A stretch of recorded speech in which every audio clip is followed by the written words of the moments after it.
In this video, we're going to look at the activeshade renderer for V-Ray.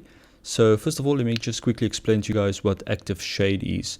Activeshade is basically a draft renderer that you can view in one of your 4 viewports. So let's say we will set up the front viewport, this one here. We'll set that to activeshade. So first of all, you need to set up your renderer. So we're going to go to rendering at the top and then render setup. Then scroll all the way down, go to assign renderer. And then for your production renderer, click on the little dots and select V-Ray Advanced, click on OK.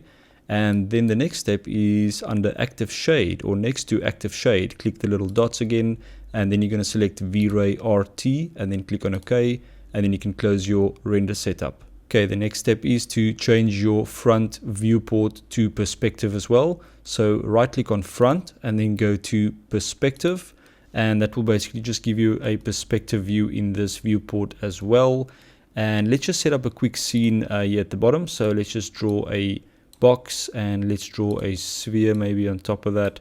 And let's add a quick V-Ray light as well. So go to lights and then click on the drop down to select V-Ray and then click on V-Ray light. And then we're just going to draw out a V-Ray light here on top of the box.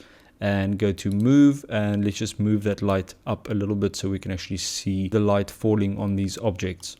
Right, next up on your top viewport, you're going to right click on perspective and then go to extended viewports and then click activeshade. And then if you move around in your perspective view, you'll see that your activeshade viewport is updating automatically.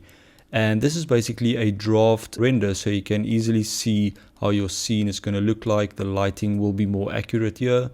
So if we render this perspective view, if you click on rendering and then render, you'll see that the activeshade is very close to that actual render.